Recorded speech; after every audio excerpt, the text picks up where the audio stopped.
and be like, Hello. Last time we did a Viva of Careers Week, Viva Careers Week Viva Part 2. Yeah, we got kits. Well, we didn't get kits up there. We had to do something. Yes. So yeah, he wants to talk about stage combat. So on stage combat, we had with. Can you remember her name? No, I can't. Alice? I think it was Alice. Just stage combat professional trainer. We'll go. Yep. We'll go with that. And we went through the 5 rules of stage combat again since we had her last year as well. So rule number 1 is eye contact.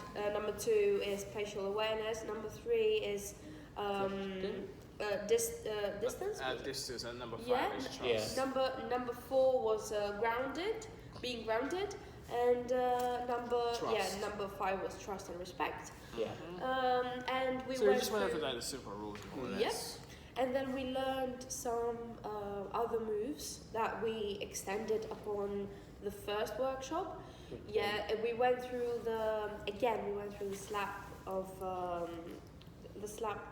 with the camera angle of 2 profiles, 2 people's profiles. Then we went with a slap over the shoulder, of the camera angle over the shoulder, which was kind of like a different technique because we needed to make it look sharp.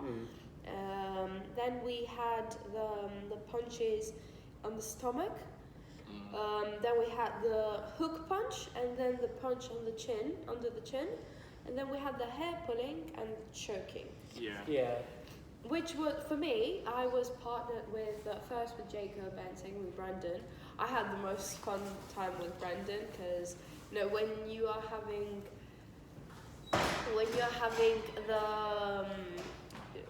a nice partner, it was actually like quite fun, and we actually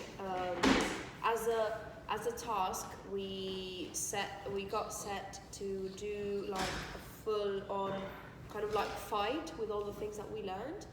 And it was actually very nice to have that creative freedom to have ideas and to share them with our partners, just to create some kind of story with a motive around it.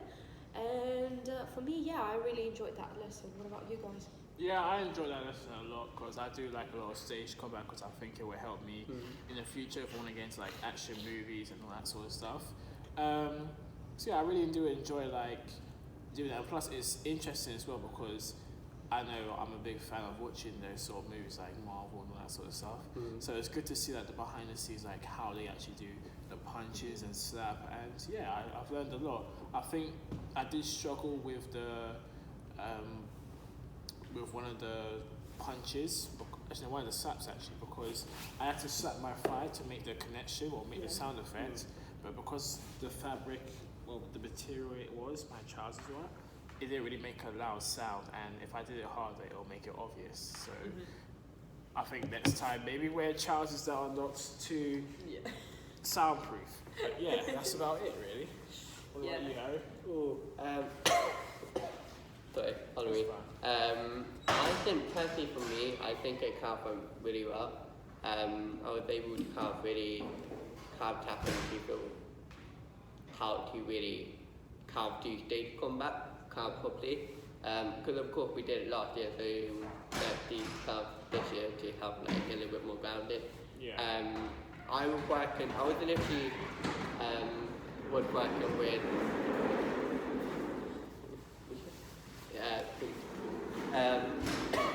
thank you. I was initially working with Jake, and then I worked with James. I can't work with James for most of the lesson. With Jake, we'll just have practicing the different punches. But with Just like but with James, we'll actually carve like doing like hair pulling or that. I found that sort of like as a strength, as I was able to carve really, because we both were on the same page, just sort of like we'll carve punches and carve fight moves that we were doing.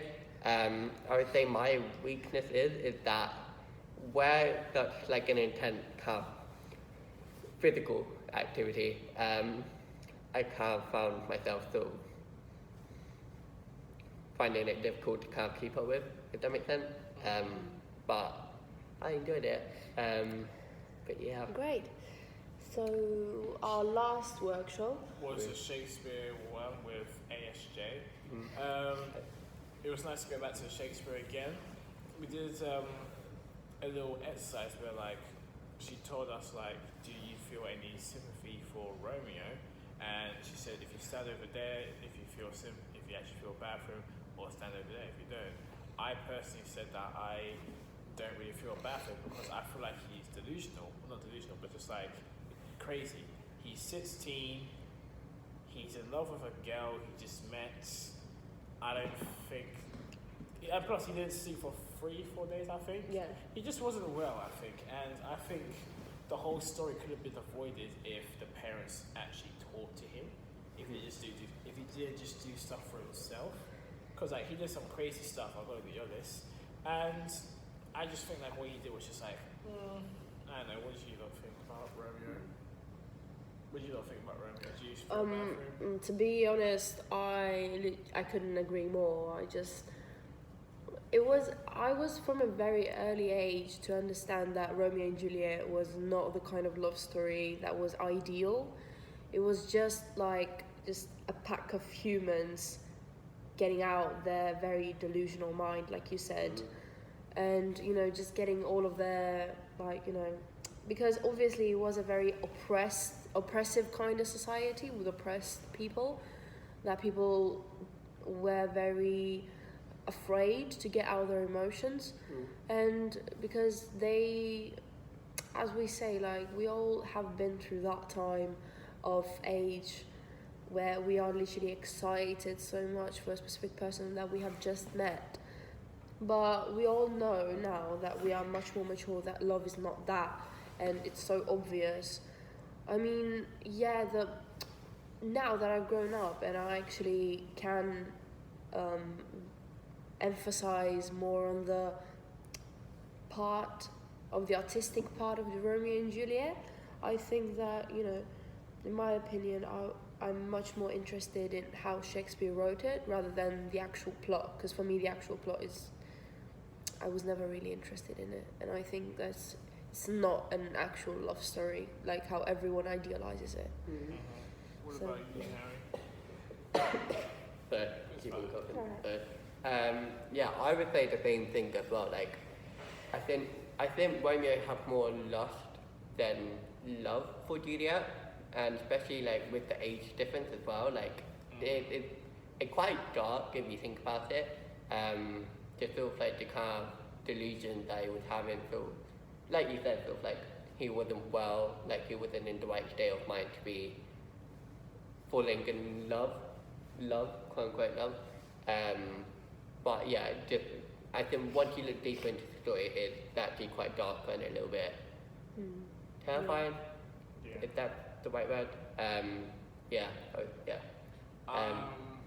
Afterwards, she told us okay, think about your character, your Shakespeare character.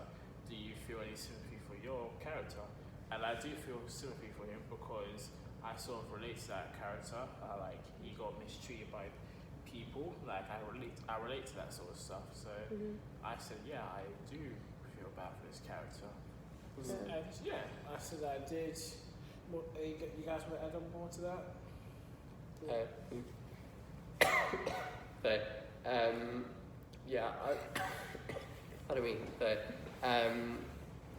I would say for my character, kind of 50-50, where she was asking how sorry do you feel your character, I was somewhere sort of in the middle, because he's a villain that has been done wronged even, just so because all the crimes that he did was not really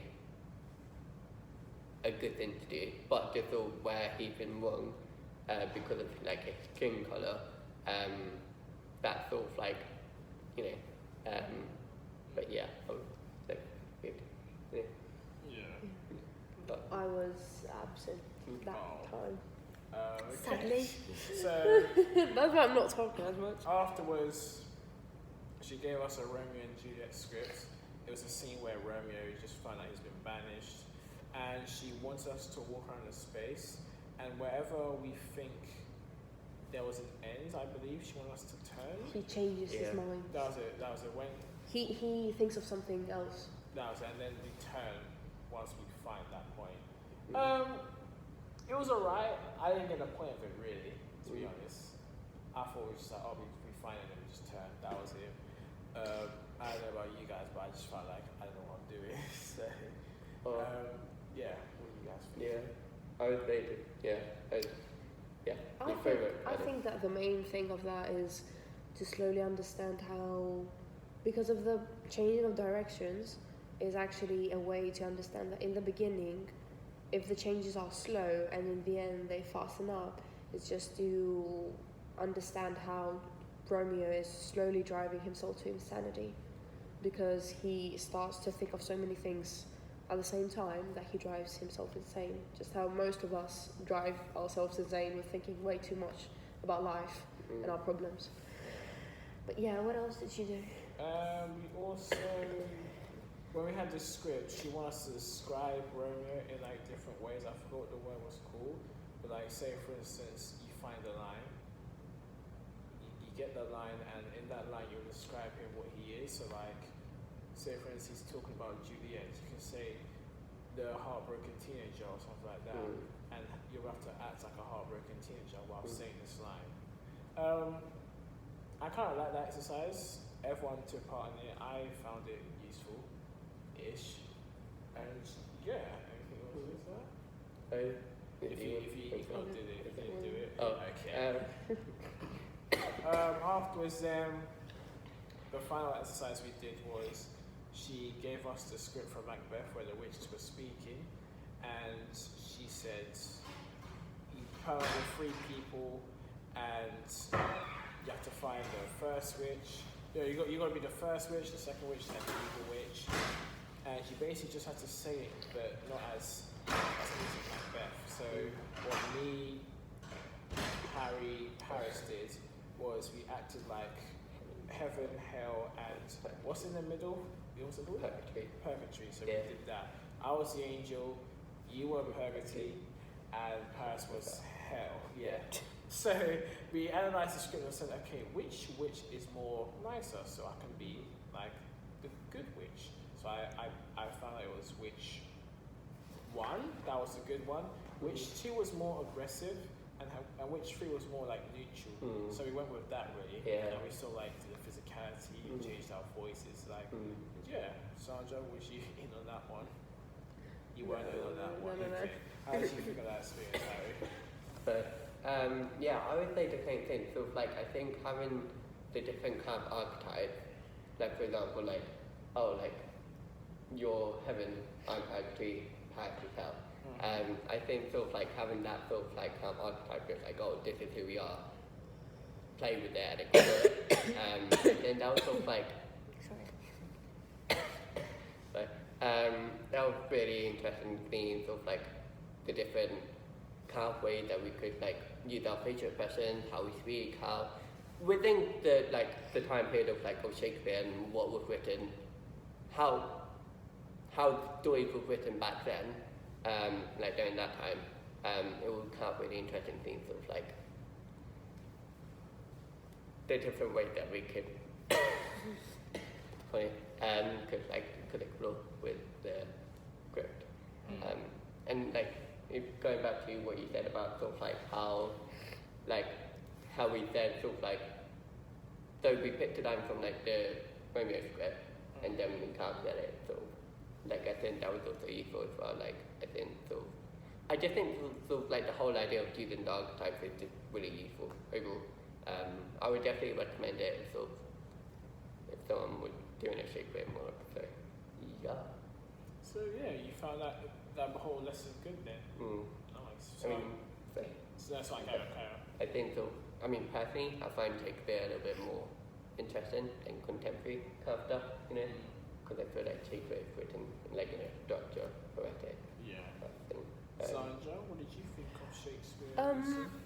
To be honest, I think that Shakespeare, if you like it, or if you're interested about it, and based on as well the piece that you can focus on, I think that could be literally one of the most interesting things that you can do as an actor, research based and character based. If you're building up a character to say about a monologue or about to play, and I just think that along with the archetype thing, is I think that kind of exercise can be so useful to understand that Shakespeare has written some specific plays, but he has made them in some kind of way that we as artists as actors and as people who have creative thinking can look at those lines, can look at those plots